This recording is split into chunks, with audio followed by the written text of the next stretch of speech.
Therefore, in the context of the school's participation in programs as such, our head principal, Mr. Gizakis Christos, could not be absent. He never misses an opportunity to highlight the importance of dialogue, not only in human relationships, but also on a broader scale, including that of transitional relations. Mr. Gizakis, you have the floor.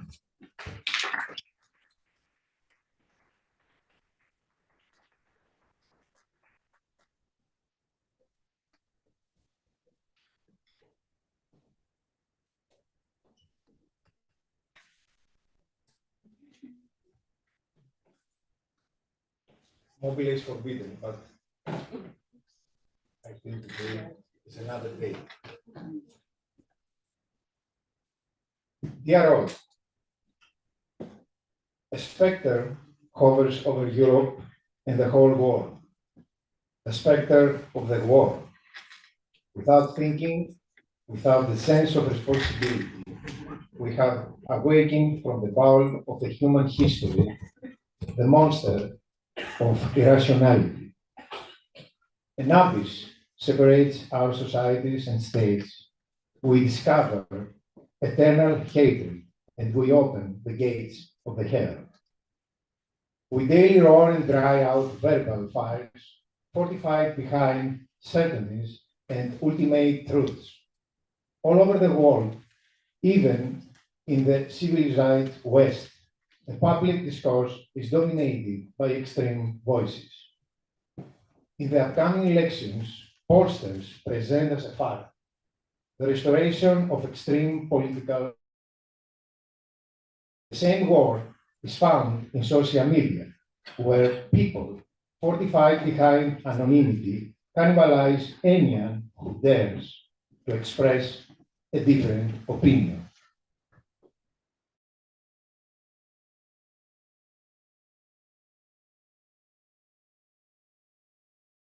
When aggressive rhetoric exhausts its services, it is time for physical violence.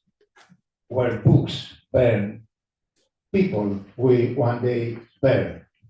In Greece we say, Thodori, wherever sows winds, reaps storms.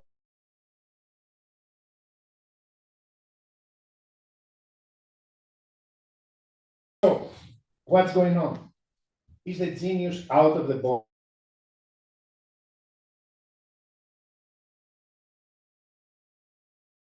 To return to the dark ages? Eventually, Heraclitus was right. War is the father of all. Are people's souls in turmoil after all? Ευρυπίδης, έχουσι οι ψυχές των πρωτών ταραγμών. All souls in turmoil after all. In translation. Where will we find for the Ariadne's thread to get out of the labyrinth and save our children from the minotaur of irrationality? Where will we find a wise Nestor to balance the troubled souls of the distant skeletons of Agamemnon and Achilles? With these unanswered questions, we have invited you all here today in Aristotle College. We have invited you not to reproduce the model of extreme confrontation, which unfortunately dominates even in national forums. We have invited you here to the school named after Aristotle because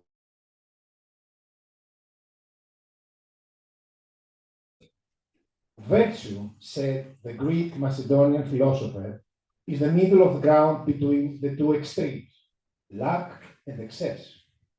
There is always the path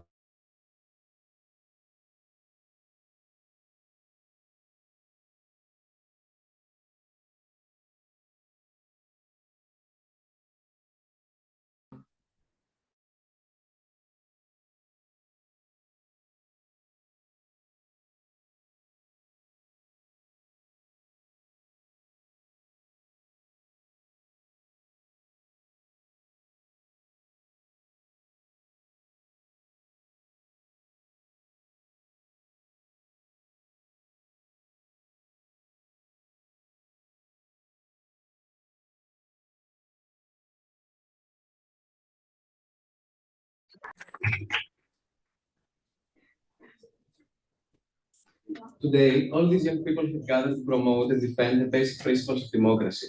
And what's the best way to accomplish this? Diplomacy, of course, thanks to which many wars have been prevented and nations have managed to build strong foundations. So we're happy to invite Ms. Katerina Tsapikidou, Head of the International Relations Office, Ministry of Foreign Affairs, to share a few words. Ms. Tsapikidou, you have the floor.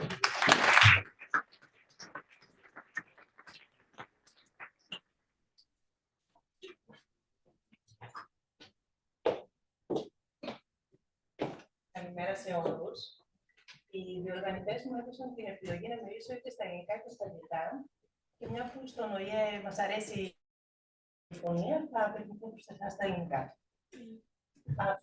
Ακούγομαι καταρχήν. Αγαπητοί διοργανωτές του φετινού 21ου μοντέλου Ηνωμένων Εθνών του Αριστοτελείου Κολεγίου, αγαπητοί μαθητές, με ιδιαίτερη χαρά και βαθύ αίσθημα ευθύνης, παρίσταμε στην τελετή έναρξης του φετινού σας συνεδρίου οργάνων και εργασιών του ΟΗΕ, ενός μοναδικού ταξίδιου διπλωματίας, συνεργασίας και διαλόγου. Αυτό για περισσότερους λόγους. Πρώτον, διότι ως Έλληνας διπλωμάτης με συγκινεί το ενδιαφέρον για το ρόλο και τη λειτουργία του κορυφαίου διεθνούς οργανισμού στις διεθνείς σχέσεις και στην επίλυση των παγκόσμιων ζητημάτων. Χαίρομαι ιδιαίτερα όταν βλέπω ότι οι διεργασίες στη διεθνή κοινότητα και των σημαντικότερων οργάνων των Ηνωμένων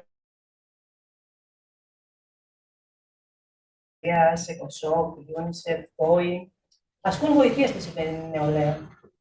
Ωστόσο, οι εξελίξεις στο παγκόσμιο γίγνεσθε επιβάλλουν ολοένα και πιο εμφατικά την εγρήγορση και τη συμβολή όλων ανεξαιρέτων των νέων και αυριανών ενεργών πολιτών. Τα θέματα στην ατζέντα της φετινής μας διοργάνωσης βρίσκονται σε πλήρη αντιστοιχεία με τις πολιτικές διαιρέσεις στην Ευρώπη, τις επιπτώσεις της Ισραηλο-Παλαιστινιακής σύγκρουσης, την αύξηση κρουσμάτων ενδοοικογενειακής βίας, τον επαναπατρισμό πολιτιστικών αγαθών, την ενδυνάμωση των γυναικών, την αύξηση προβλημάτων ψυχικής υγείας. Θα συγχαίρω για την επιλογή σας, καθώς όλα αποτελούν επιτακτικές προκλήσεις στην αιχμή του διεθνούς προβληματισμού, επηρεάζουν τις ζωές των ανθρώπων ανά τον κόσμο και καλούν σε συλλογικές προσπάθειες επίλυσης. Δεύτερον, διότι γίνεστε κοινωνία ενός φιλόδοξου εγχειρήματος δικτύωσης, όπου σύμφωνα με στοιχεία του ίδιου του ΟΗΕ, συμμετέχουν κάθε χρόνο περισσότεροι από 400.000 μαθητές και φοιτητές. Η επιτυχία λοιπόν αυτού του συνεδρίου δεν έγκυται μόνο στην εξέβριση λύσεων, αλλά πρωτίστως στην οικοδόμηση σχέσεων, την καλλιέργεια αλληλοκατανόησης και την απόκτηση γνώσης. Τρίτον, διότι ως εκ του ρόλου μου έχω συμμετάσχει και εγώ σε αντίστοιχα διπλωματικά φόρα και γνωρίζω από πρώτο χέρι τη συμβολή του στην ανάπτυξη ιδιαίτερως χρήσιμων δεξιοτήτων για την επαγγελματική και κοινωνική ζωή. Δεξιότητες όπως η έρευνα, η ρητορική, η επίλυση προβλημάτων και συγκρούσεων, η επίτευξη ομοφωνίας, ο συμβιβασμός και η συνεργασία. Με λίγα λόγια, την ουσία της διπλωματίας. Δεν είναι τυχαίο ότι πολλές σχετικές φυσιογνωμίες στους χώρους του δικαίου, της διακυβέρνησης των επιχειρήσεων και των θεσμών, έχουν συμμετάσχει σε μοντέλα Ηνωμένων Εθνών στο παρελθόν, όπως διαβεβαιώνει και ο ίδιος ο οργανισμός. Σας συγχαίρω λοιπόν θερμά για τη φετινή σας διοργάνωση και εύχομαι οι εργασίες σας να είναι παραγωγικές προς την έβρεση λύσεων που υπερβαίνουν τις διαχωριστικές γραμμές, τα πολιτικά, πολιτιστικά και γεωγραφικά όρια και αποκνέουν πνεύμα συνεργασίας και πρόοδου. Σας ευχαριστώ ιδιαιτέρως για την πρόσκληση να μοιραστώ το πάθος σας για τη δίωξη ενός πιο δίκαιου, διασυνδεδεμένου και βιώσιμου κόσμου. Είναι κοινή μας ευθύνη. Σας ευχαριστώ.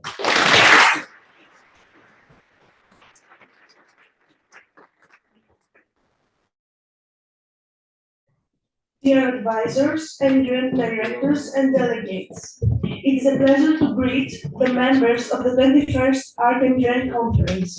We are gathering at a time where humanity faces a lot of challenges. From an environmental to an economic point of view, society is forced child labor, the lack of human and women's rights, climate change, poverty, and much more that will be discussed during the days at the conference. This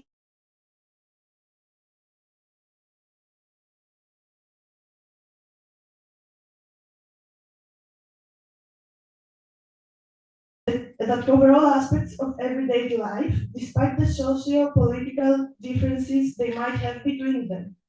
As Mr. Antonio Gatter said, we must overcome our differences to transform our future. Thank you.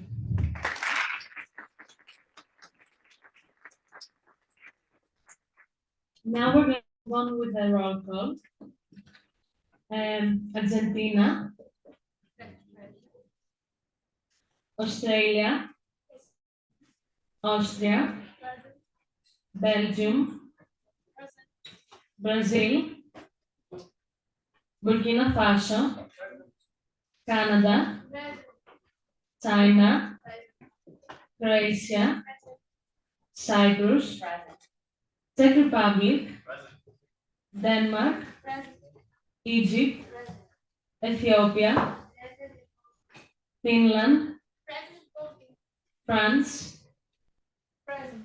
Germany, Hellas, India, Iran, Ireland, Israel, Italy, Japan, Latvia, Luxembourg, Netherlands, New Zealand, Nigeria, Norway, Russian Federation, Saudi Arabia, Serbia,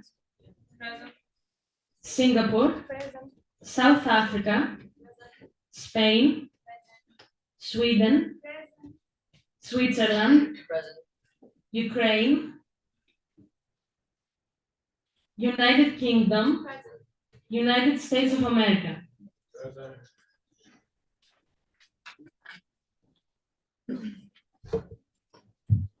Now we'll move on with opening speeches. Each delegate will be given 1 minute for their speech. Okay, we'll start with Argentina. You have the floor.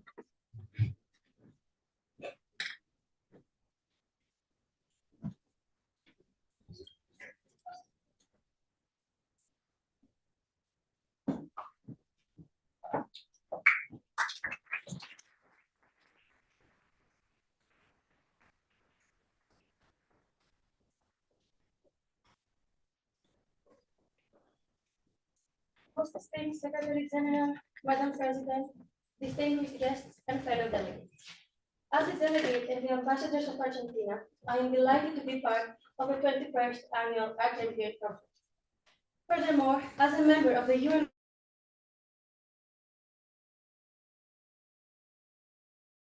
for the Rights of Women, Argentina will seek to break cultural barriers that assign women inferior roles and aim to empower women not only as a matter of obligation under convention or international treaties, but through a deep conviction that it is time to end taboos and prejudice. And that is why we're here in this conference today, to make change happen and to share our perspectives to make the world a better place for everyone. As the only one, Evita Perón said, power is normally never given, power normally needs to be taken. Thank you. I yield the floor to you.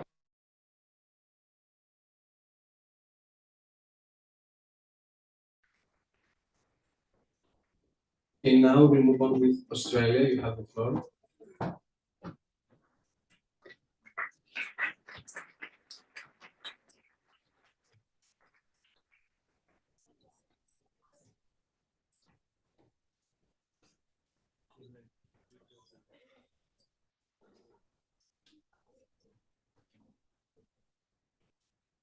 Honorable Board, distinguished delegates, and dear guests. The delegation of Australia expresses sincere gratitude for the opportunity to address this esteemed assembly. With unwavering commitment, the delegation of Australia is prepared to advocate for its beliefs and interests. We are well prepared for the event, ready to make our policies known to every committee. The delegation of Australia is not here to observe, but to actively participate. We stand ready to construct resolutions aimed at fostering peace, prosperity, and sustainable development worldwide. No obstacles shall hold us back. The time for action is now, and the delegation of Australia stands ready to lead the change. Thank you. I yield the remaining time to the board.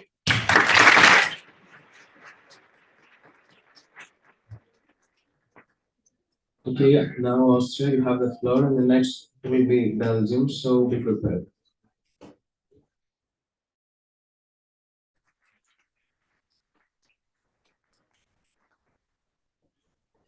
Your Excellency, the Secretary General, Madam President, Honorable, delighted to welcome the 21st Archangel as ambassadors of Austria. Despite the difficult social, financial, and political situation after the end of World War II, Austria declared neutrality, where now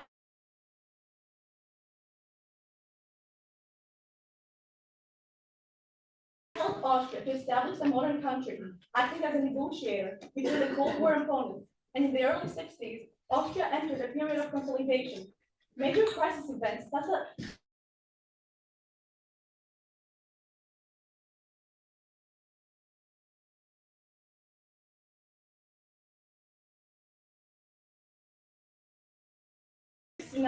Austria settled the long-term conflict with Italy with the South Tyrol package and engaged in the European Union in 1995 of today's status. In summary, Austria's position during the Cold War was dominated by neutrality.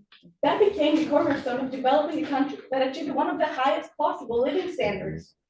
Austria welcomes you all and wishes that the following couple of days will generate stimulating debates and fruitful discussions. Thank you for your attention. I yield the floor to the board.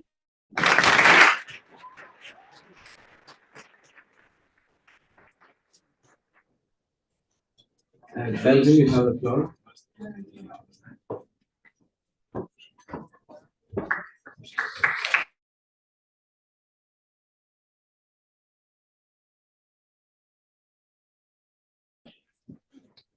Your Excellency, the Secretary General, Mr. President, honorable delegates. Belgium, a nation steeped in rich history and cultural diversity, has been integral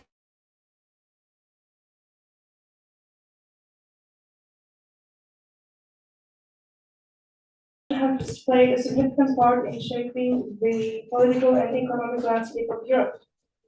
For its small geographical extent, our country has a lot of beautiful historical cities, fine food, and rich culture. It also speaks three official languages, which are Dutch, French, and German. Steadfast commitment, Belgium actively participates in global efforts to combat crime, discrimination, and exploitation. Belgium expands its foremost wishes for stimulating debates and aligning exchanges over the next few days. Let us pave the way for a brighter, more inclusive future for all nations. Thank you. I yield the floor to the President.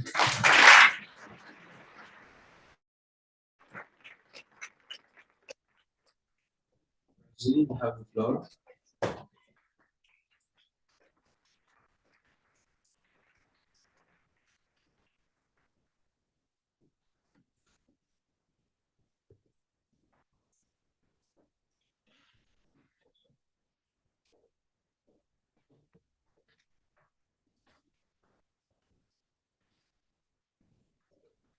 Madam Chair, esteemed delegates, distinguished guests.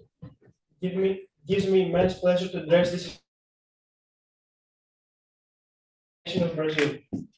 We stand united in our commitment to global peace, sustainable development, and human rights principles that form the bedrock of our foreign policy. Brazil, a nation rich in diversity, culture, and natural resources, stands firmly committed to the principles and values enshrined in the United Nations Charter. As a responsible member of the international community, Brazil advocates for ambitious and equitable measures and adapt to the consequences of rising temperatures. Moreover, Brazil recognizes the critical importance of international cooperation in addressing pressing global issues such as poverty, eradication, public health crisis, and the promotion of peace and security. That is why, as we embark on this journey of deliberation and diplomacy, Brazil is committed to engaging constructively with our fellow member states to find comprehensive and lasting solutions to the complex issues before us. We stand ready to contribute meaningful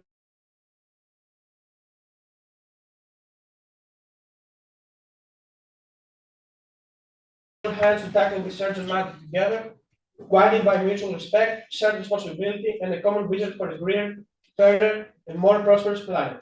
Together, let us rise to the challenge of our time and build a brighter tomorrow for all humanity. The delegation of Brazil gives the floor to the chair.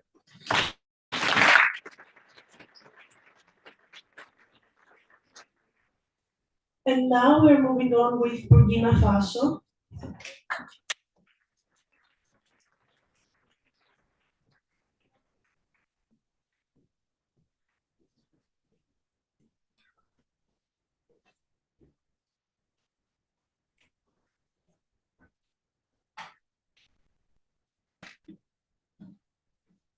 Honorable chairs, esteemed delegates, and distinguished guests. It is with great pleasure and enthusiasm that I stand before you today representing the People's Republic of Burkina Faso to inaugurate Aristotle College's Model United Nations. As we gather here, representing diverse nations, ideologies, and perspectives, we embark on a journey of diplomacy, collaboration, and problem solving. In the face of global crises, from women's rights and the repatriation of cultural artifacts to poverty and conflicts, the role of diplomacy and international cooperation has never been more crucial. Even the small countries like ours play a major role in solving all the problems mentioned. The challenges we confront are formidable, but they are not unconquerable, especially if we apply the basic principles of dialogue, cooperation, and innovative thinking. We could chart a course towards a better future for all.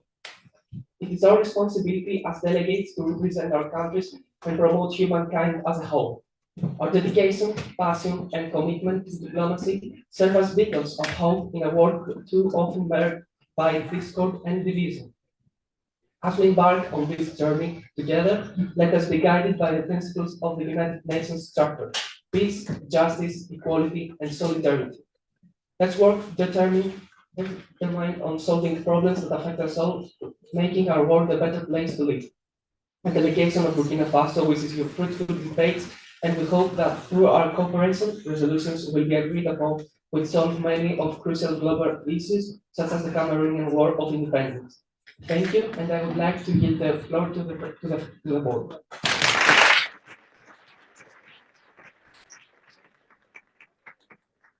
The board would like to remind you that you have 1 minute to have your speech. And now we're moving on with Canada. Canada, you have the floor.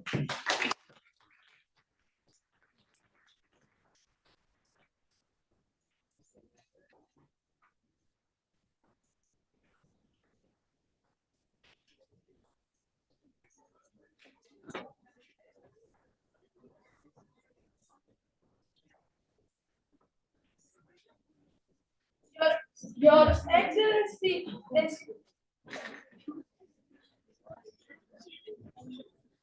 Your Excellency, the Secretary General, Mr. President, Honorable Delegates.